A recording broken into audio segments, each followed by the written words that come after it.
একটা সময় বিটিভি ছিল মধ্যবিত্তের বিনোদনের মূল খোরাক। বিটিভিকে ঘিরেই এক হতো পরিবারের সদস্যরা, এমনকি পাড়ার প্রতিবেশীরাও। এখনো হয়তো অনেকেই সেই মধুর স্মৃতি খুঁজে ফেরেন। কিন্তু 90-এর দশকে কি এমন ছিল যা দেখতে বিটিভি বাধ্য করত সবাইকে? চলুন জেনে নেই বিটিভির জনপ্রিয় কিছু অনুষ্ঠান সম্পর্কে। প্রথমে আসবে বাংলা ছায়াছবির কথা। 90-এর দশকে সবাই অধীর আগ্রহে অপেক্ষা করত কবে শুক্রবার আসবে, কারণ এদিন দুপুর 3:20 বিটিভিতে প্রচার হতো পূর্ণদৈর্ঘ্য বাংলা ছায়াছবি। তখন দুপুরের খাবার শেষে সবাই জট পাকিয়ে বসতেন হোম থিয়েটারের পরিবেশে। এই যেন ছিল অন্যরকম এক উৎসব। 90 দশকের দর্শকদের কাছে ছায়াছন্দ ছিল অন্যতম জনপ্রিয় অনুষ্ঠান। বাংলা চলচ্চিত্রের গান নিয়ে সাজানো অনুষ্ঠানটি প্রচার হতো নতুন পুরনো গানের মিশেলে। বিটিভির প্রতি মানুষের আগ্রহ ও ভালোবাসা বেড়েছিল ম্যাগাজিন অনুষ্ঠান ইত্যাদির কারণে। এই ভালোবাসা এখনো আছে। হানিফ সংকেতের পরিচালনা এবং উপস্থাপনায় ম্যাগাজিন অনুষ্ঠান ইত্যাদি বিটিভির সবচেয়ে সফল অনুষ্ঠানগুলোর একটি। সময়ের পরিক্রমায় বিটিভি জনপ্রিয়তা হারালেও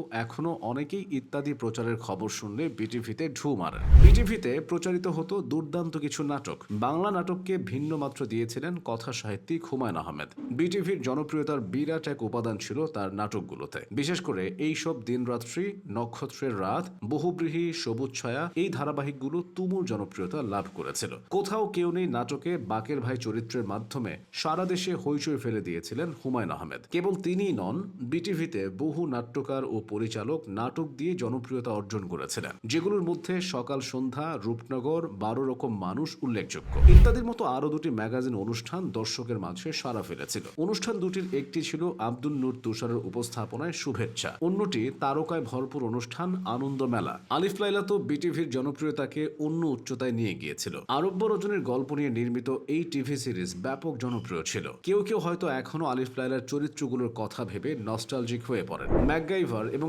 এক্স ফাইলস বিটিভির সোনালী সময়টা মনে করিয়ে দেয়। 90-এর দশকের এমন মানুষ খুঁজে পাওয়া দুষ্কর যিনি কিনা ম্যাকগাইভার দেখেননি। এছাড়াও 90-এর দশকে এক্স ফাইলের মতো জনপ্রিয় বিদেশি টিভি সিরিয়ালগুলোর বাংলা ডাবিং বিটিভিতে সম্প্রচার হতো। রোবোকপ অনুষ্ঠানের কথা আলাদা করে বলতে হয়। আজব মানব রোবোকপ ছিল অর্ধেক মানব অর্ধেক মেশিন। 1987 সালে মুক্তি পাওয়া রোবোকপ সিনেমাটি বাংলাদেশের অনেকের দেখার সুযোগ হয়নি। তাদের কাছে টিভি সিরিয়াল হিসেবে পরিচিত এই রোবোকপ সিরিজই ছিল আনন্দের উৎস।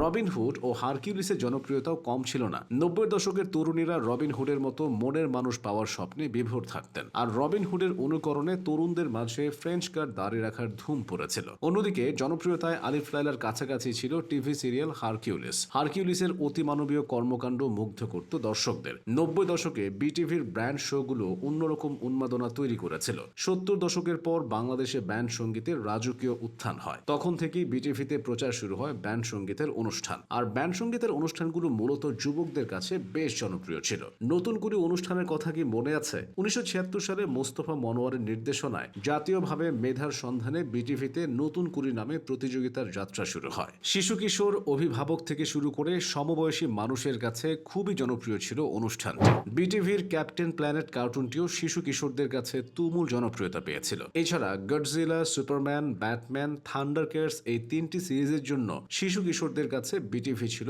একমাত্র ভরসা। এসব ছাড়াও বিটিভির শুরুর দিকে ব্যাপক জনপ্রিয় ছিল ফজলে লোহানীর উপস্থাপনায় যদি কিছু মনে না করেন অনুষ্ঠানটি। বিটিভির জনপ্রিয়তা বাড়িয়েছিল মিনা কার্টুন, মাটি ও মানুষ, সুর লহরী, মালঞ্চ নামের অনুষ্ঠানগুলো। তাছাড়া আজকালকার বিজ্ঞাপনগুলো বিরক্তিকর হলেও বিটিভির সোনালী দিনে বিজ্ঞাপনগুলো ছিল উপভোগ্য। সব মিলিয়ে বিটিভি দিয়েছে দারুণ কিছু স্মৃতি, যে স্মৃতি সহজে মুছবে না।